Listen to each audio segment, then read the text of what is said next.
ನಮಸ್ಕಾರ KKF ಎಲ್ಲ ಹೇಗಿದ್ದೀರಾ? ಎಲ್ಲರೂ ಆರಾಮಾಗಿದ್ದೀರಾ ಅಂತ ಅನ್ಕೋತೀನಿ. ಆ್ಯಕ್ಚುಲಿ ನಮ್ಮ ಕಾಳನ್ಗೆ ನಂಬರ್ ಪ್ಲೇಟ್ ಆಲ್ರೆಡಿ ಬಂದಿದೆ. ನಂಬರ್ ಆಲ್ರೆಡಿ ಗೊತ್ತು KA10M8974 ಅಂತ.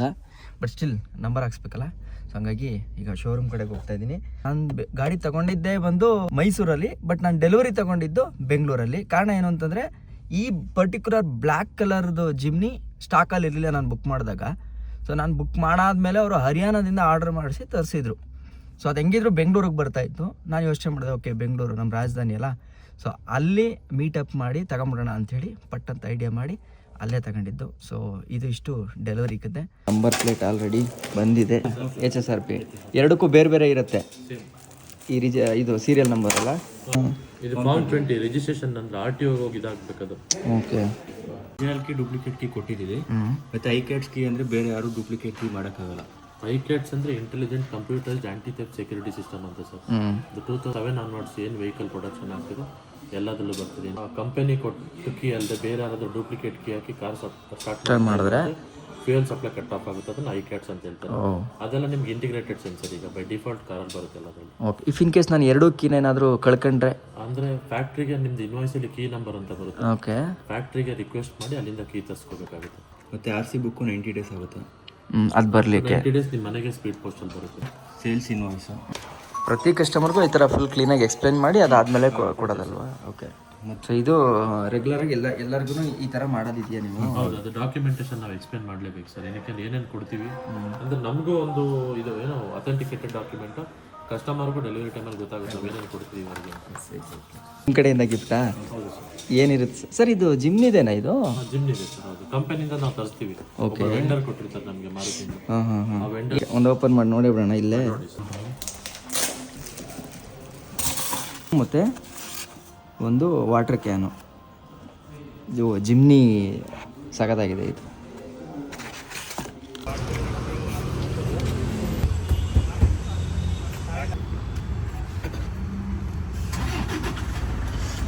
ಒಂದು ಗಣಪತಿದು ಒಂದು ಸಣ್ಣ ಮೂರ್ತಿ ಕೊಟ್ಟಿದ್ದಾರೆ. ನಾನು ಗಾಡಿನ ಡೆಲಿವರಿ ತಗೊಂಡಿದ್ದು ಜನವರಿ 11ನೇ ತಾರೀಕು. ಬೆಂಗಳೂರಲ್ಲಿ ಡೆಲಿವರಿ ತಗೊಂಡು ಊರ್ ಕಡೆಗೆ ಹೋಗಿ ಎಲ್ಲ ತಿರ್ಗಾಡ್ಕೊಂಡು ಬರೋಷ್ಟ್ರೊಳಗಡೆ ಜನವರಿ 18ಕ್ಕೆ ಅಂದ್ರೆ 7 ದಿನಕ್ಕೆ 875 ಕಿಲೋಮೀಟರ್ ಆಗುತ್ತೆ. ಸರಿ, ನಾನು ದೂರದ ಪ್ರಯಾಣ ಹೋಗ್ಬೇಕಿತ್ತಲ್ಲ, ಕಿಲೋಮೀಟರ್ ಮತ್ತೆ ಮಿಸ್ ಆಗೋದ್ ಬೇಡ ಅಂತ ಹೇಳಿ ಯೂಶುವಲಿ ಫಸ್ಟ್ ಸರ್ವಿಸು 1000 ಕಿಲೋಮೀಟರ್ ಇರುತ್ತೆ.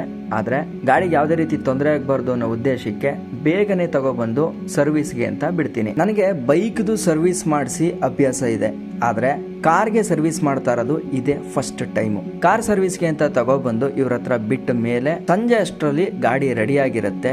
ಆವಾಗ ಈ ಮಾಂಡವಿ ಸರ್ವಿಸ್ ಅವರು ನನ್ನನ್ನ ಅವರ ಸರ್ವಿಸ್ ಯಾರ್ಡ್ ಅಲ್ಲಿ ಸರ್ವಿಸ್ ಹೆಂಗೆ ನಡೆಯುತ್ತೆ, ಇಲ್ಲಿ ಯಾವ್ಯಾವ ತರ ಎಲ್ಲ ಪ್ರೊಸೀಜರ್ ಇರುತ್ತೆ, ಮತ್ತೆ ಇವರ ಸರ್ವಿಸ್ ಪ್ರೋಸೆಸ್ಗಳು ಹೆಂಗಿರುತ್ತೆ ಅಂತ ನನ್ನನ್ನ ಫುಲ್ ಸರ್ವಿಸ್ ಯಾರ್ಡ್ಗೆ ಕರ್ಕೊಂಡು ಹೋಗಿ ಯಾವ್ಯಾವ ಜಾಗದಲ್ಲಿ ಏನೇನು ಪ್ರೋಸೆಸ್ ನಡೆಯುತ್ತೆ ಅನ್ನೋದನ್ನ ಕ್ಲೀನ್ ಆಗಿ ಎಕ್ಸ್ಪ್ಲೈನ್ ಮಾಡಿ ಕೊಡ್ತಾರೆ.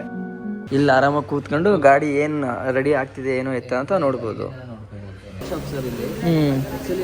ನಿಮಗೆ ಬೇರೆ ಎಲ್ಲೂ ಹೊರಗಡೆ ಕಳಿಸೋಂಥದ್ದು ಯಾವುದೂ ಇಲ್ಲ, ಎಲ್ಲ ಫುಲ್ ಇಲ್ಲೇ ಮಾಡ್ತಾರೆ.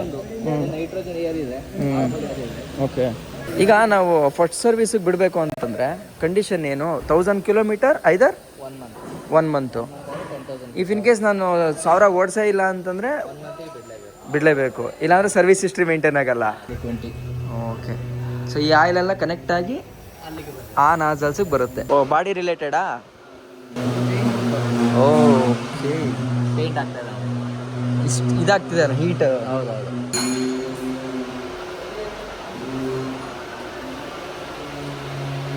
ಓ, ನಮ್ದು ಅಲ್ಲಿದೆ. ಇದು ಕ್ಲೀನ್ ಮಾಡೋದು ಏನು ರಗಡ ಕಾಣಿಸುತ್ತಲ್ಲ, black colour. But maintenance maintain ಹಂಗೆ ಮಾಡಬೇಕು.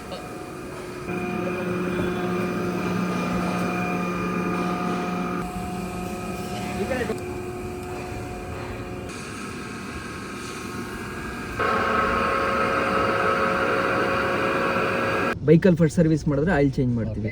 ಸೊ ಈಗ ಕಾರಲ್ಲಿ ಏನಿದೆ ಸರ್ ಫಸ್ಟ್ ಸರ್ವಿಸ್ ಅಲ್ಲಿ? ಬೈಕಲ್ಲಿ ಫಸ್ಟ್ ಸರ್ವಿಸ್ ಅಂತ ಮಾಡಿದ್ರೆ ಆವಾಗ್ಲೇನೆ ಆಯಿಲ್ ಸರ್ವಿಸ್ ಅವೆಲ್ಲ ಕೂಡ ಬರುತ್ತೆ. ಆದ್ರೆ ಈಗ ಬರ್ತಾ ಇರ್ತಕ್ಕಂಥ ಕಾರಲ್ಲಿ ಫಸ್ಟ್ ಸರ್ವಿಸ್ 1000 ಕಿಲೋಮೀಟರ್ ಏನ್ ಸರ್ವಿಸ್ ಮಾಡ್ತೀವೋ ಅದು ಆಯಿಲ್ ಚೇಂಜ್ ಅದೆಲ್ಲ ಏನಿರಲ್ಲ. ಜಸ್ಟ್ ಜನರಲ್ ಚೆಕ್ಅಪ್ ಮಾತ್ರ ಮಾಡ್ತೀವಿ. ಮತ್ತೆ ಮ್ಯಾನುಫ್ಯಾಕ್ಚರಿಂಗ್ ಡಿಫೆಕ್ಟ್ ಏನಾದ್ರು ಇದೆಯಾ ಅಂತ ಕೂಡ ಚೆಕ್ ಮಾಡ್ತೀವಿ. ಜೊತೆಗೆ ನಿಮ್ಗೆ ಕ್ಲೀನ್ ಆಗಿ ಗಾಡಿನ ವಾಶ್ ಮಾಡಿ ಕೊಡ್ತೀವಿ. ಆದರೆ ಇದರಲ್ಲಿ ಯಾವುದೇ ರೀತಿ ಚಾರ್ಜಸ್ ಬರಲ್ಲ ಅಂತ ಹೇಳಿ ಇಲ್ಲಿ ಸರ್ವಿಸ್ ಮ್ಯಾನೇಜರು ನನಗೆ ಇನ್ಫಾರ್ಮೇಶನ್ ಕೂಡ ಕೊಟ್ಟು ನೆಕ್ಸ್ಟ್ ಸರ್ವಿಸು 5,000 ಕಿಲೋಮೀಟರ್ಗೆ ಇರುತ್ತೆ, ಆವಾಗ ಆಯಿಲ್ ಚೇಂಜ್ ಆಗುತ್ತೆ. ಮತ್ತು ಅದಾದಮೇಲೆ 10,000ಕ್ಕೆ ಅದೇ ರೀತಿ ಪ್ರತಿ 10,000 ಕಿಲೋಮೀಟರ್ಗೆ ಒಂದ್ಸಲ ಸರ್ವಿಸ್ ಮಾಡಿಸ್ಬೇಕು ಅನ್ನೋ ಇನ್ಸ್ಟ್ರಕ್ಷನ್ಸ್ನ ನನಗೆ ಕ್ಲೀನಾಗಿ ಇಲ್ಲಿ ಕೊಡ್ತಾರೆ. ನಮ್ಮ ನಿರಂಜನ್ ಏನೇನೋ ಮೆಕ್ಯಾನಿಕ್ ಮಾಡ್ತವ್ರೆ, ಏನು ಮಾಡ್ತಿದ್ದೀರಾ?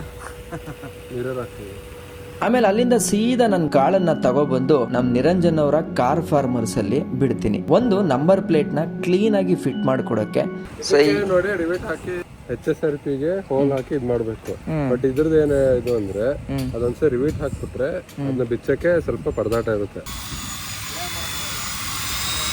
ಜೊತೆಗೆ ನಮ್ಮ ಫ್ಯೂಚರಲ್ಲಿ ಕಾರ್ ರಿಲೇಟೆಡ್ ಏನೇ ತೊಂದರೆ ಆದ್ರೂ ನಮ್ಮ ಕಾರಿನ ಡಾಕ್ಟ್ರು ನಿರಂಜನ್ ಅವ್ರ ಹತ್ರನೇ ತೋರಿಸ್ಬೇಕು. ಸೊ ಹಂಗಾಗಿ ಪ್ರತಿ ಸಜೆಷನ್ನು ಕೂಡ ಇವ್ರ ಹತ್ರನೇ ತಗೊತೀನಿ. ಇವನ್ನು ಗಾಡಿ ಟೆಸ್ಟ್ ರೈಡ್ ಮಾಡಬೇಕಾದ್ರೂ ಕೂಡ ನೀವು ನೋಡಿರ್ತೀರಾ, ನಿರಂಜನ್ ನನಗೆ ಕಾರನ್ನು ಚೂಸ್ ಮಾಡೋಕ್ಕಾಗಿರ್ಬೋದು ಅಥವಾ ಪ್ರತಿಯೊಂದು ಸಜೆಷನ್ನು ಕೂಡ ಇವರು ಕೊಡ್ತಾರೆ. ಮೈಸೂರಲ್ಲಿ ನನಗೆ ಗೊತ್ತಿರಂಗೆ ನನ್ನ ಫ್ರೆಂಡ್ ಸರ್ಕಲಲ್ಲೇ ಇವರಿರೋದ್ರಿಂದ ನನ್ನ ಈ ಕಾಳನ ಮೇಂಟೆನೆನ್ಸ್ಗೆ ಇವರಿರೋವರೆಗೂ ಯಾವುದೇ ರೀತಿ ತೊಂದರೆ ಇಲ್ಲ ಅಂತ ನನಗನ್ಸುತ್ತೆ. ಮತ್ತು ನಿಮಗೂ ಕೂಡ ಕಾರ್ ರಿಲೇಟೆಡ್ ಏನಾದರೂ ಪ್ರಾಬ್ಲಮ್ ಇತ್ತು, ಇವ್ರ ಹತ್ರ ಸರ್ವಿಸು ಅಥವಾ ಪೇಂಟಿಂಗ್ ವರ್ಕ್ ಏನೇ ಮಾಡಿಸ್ಬೇಕು ಅಂತಂದ್ರು ಇವ್ರನ್ನ ನೀವು ಕಾಂಟ್ಯಾಕ್ಟ್ ಮಾಡಬಹುದು. ಇವರ ಕಾಂಟ್ಯಾಕ್ಟ್ ನಂಬರ್ ಅನ್ನ ಕೂಡ ನಾನು ಡಿಸ್ಕ್ರಿಪ್ಷನ್ ಅಲ್ಲಿ ಹಾಕಿರ್ತೀನಿ. ಸಬ್ರೈಗ್ ಮಾಡ್ತಿರೋದು ಏನೇನಾಯ್ತಲ್ಲಪ್ಪ ಒಳಗಡೆ, ಕಾರ್ ಒಳಗಡೆ ನಮ್ಮ ನಿರಂಜನ್ ಏನೇನೋ ಮಾಡಿಸ್ತವ್ರಲ್ಲ. ಗುಡ್. ನಾನು ಟೀಕೆ ಹೋದ್ಸಲ ಬಂದಾಗ ಬರೀ ಕೆಳಗಡೆ ಫ್ರೇಮ್ ಮಾತ್ರ ಅಲ್ಲಿ ಬಿದ್ದಿತ್ತು. ಬಟ್ ನೋಡಿ ಇವಾಗ ಚಾಸಿ ಕೂರಿಸಿದ್ದಾರೆ, ಇಂಜಿನ್ ಕೂಡ ಕೂರಿಸಿದ್ದಾರೆ. ಪ್ರತಿಯೊಂದು ಸಲ ಬಂದಾಗ್ಲೂ ಈ ಗಾಡಿಯ ಅಪ್ಡೇಟ್ ಏನಾಯಿತು ಅಂತ ಹೇಳ್ತೀನಿ. ಸೊ ಇವರು ಫುಲ್ ಸಿಲ್ವರ್ ಮಾಡ್ತಾ ಇದ್ದಾರೆ. ನನಗೂ ಎಕ್ಸೈಟ್ಮೆಂಟ್ ಅಂತೂ ಇದೆ, ಇದು ಯಾವ ರೀತಿ ನೆಕ್ಸ್ಟ್ ರೆಡಿಯಾಗಿ ನಿಲ್ಬೋದು ಅಂತ. ನಂಬರ್ ಪ್ಲೇಟ್ ಕೆಲಸ ಎಲ್ಲ ಮುಗಿಸ್ಕೊಂಡು ಆವತ್ತು ಸಂಜೆನೆ ಟೈರ್ ಅಂಗಡಿಗೆ ಹೋಗ್ಬಿಟ್ಟು ಟೈರ್ ಒಂದನ್ನ ಚೇಂಜ್ ಮಾಡಿಸ್ತೀವಿ. ಜಿಮ್ನಿ ಸ್ಟಾಕ್ ಟೈರ್ ಏನ್ ಬಂದಿರುತ್ತೋ ಅದು ಆ ಮಟ್ಟಕ್ಕೆ ರೋಡ್ ಗ್ರಿಪ್ ಇರಲ್ಲ, ಅಂದ್ರೆ ಚೆನ್ನಾಗೇ ಇಲ್ಲ ಅಂತಲ್ಲ, ಬಟ್ ನನಗೆ ಗಾಡಿ ಚೆನ್ನಾಗಿ ಲುಕ್ ಆಗಿ ಕಾಣಿಸ್ಬೇಕು, ಅದಕ್ಕೆ ಟೈರ್ ಒಂದು ಸ್ವಲ್ಪ ಜಾಸ್ತಿ ಬಿಡ್ತಿರೋದು ಹಾಕಬೇಕು. ಜೊತೆಗೆ ಎಕ್ಸ್ಟ್ರೀಮ್ ಆಫ್ ರೋಡ್ ಮಾಡಲಿಕ್ಕೆ ಈ ಟೈರು ಅಷ್ಟು ಸೂಟಬಲ್ ಆಗಲ್ಲ. ಅದಕ್ಕೆ ಒಂದು ಬೇರೆ ಟೈರ್ ಹಾಕ್ಸೋಣ ಅಂತನ್ಬಿಟ್ಟು ಕಾಂಟಿನೆಂಟಲ್ ಟೈರ್ ಹಾಕ್ಸೋಣ ಅಂತನ್ಬಿಟ್ಟು ಟೈರ್ ಶಾಪ್ಗೆ ಬರ್ತೀನಿ. ನನಗೆ ಸುಮಾರು ಜನ ಹೇಳ್ತಾ ಇದ್ರು ಗಾಡಿನ ಒಂದು ಸಲ ತಗೊಂಡು ಹೊರಗಡೆಗೆ ಬಂದಮೇಲೆ ಅದರ ವ್ಯಾಲ್ಯೂ ಕಡಿಮೆ ಆಗತ್ತೆ ಅಂತ. ಅದು ನನಗೆ ಇಲ್ಲಿ ಎಕ್ಸ್ಪೀರಿಯನ್ಸ್ ಆಯಿತು. ಯಾಕೆ ಅಂತಂದರೆ ನಾನು ಟೈರನ್ನು ಈಗ ಹಾಕ್ಸ್ಕೊಳ್ಳೋಕ್ಕೆ ನನ್ನ ಆಲ್ರೆಡಿ ಜಿಮ್ನಿನಲ್ಲಿದ್ದ ಟೈರನ್ನು ಎಕ್ಸ್ಚೇಂಜ್ಗೆ ತಗೊಂಡಿದ್ದು ಎಲ್ಲ 5 ಟೈರನ್ನು ಸೇರಿಸಿ ಬರೀ 12,000 ರೂಪಾಯಿಗೆ. ಈ ಹೊಸ ಕಾಂಟಿನೆಂಟಲ್ 5 ಟೈರ್ಗಳಿಗೆ ಜಿಮ್ನಿಯ ಸ್ಟಾಕ್ ಟೈರ್ಗಳನ್ನು ಎಕ್ಸ್ಚೇಂಜ್ ಮಾಡಿಕೊಂಡು ಎಕ್ಸ್ಟ್ರಾ 26,000 ರೂಪಾಯಿ ಕೊಟ್ಟು ಈ ಕಾಂಟಿನೆಂಟಲ್ ಟೈರ್ಗಳನ್ನು ನಾನು ಹಾಕ್ಸ್ಕೊಂತೀನಿ. ಅದು ಏನಕ್ಕೆ, ಯಾಕೆ ಹಾಕ್ಸ್ಕೋಬೇಕು ಅನ್ನೋದನ್ನ ನಿರಂಜನ್ ಅವರು ಈಗ ಎಕ್ಸ್ಪ್ಲೈನ್ ಮಾಡ್ತಾರೆ.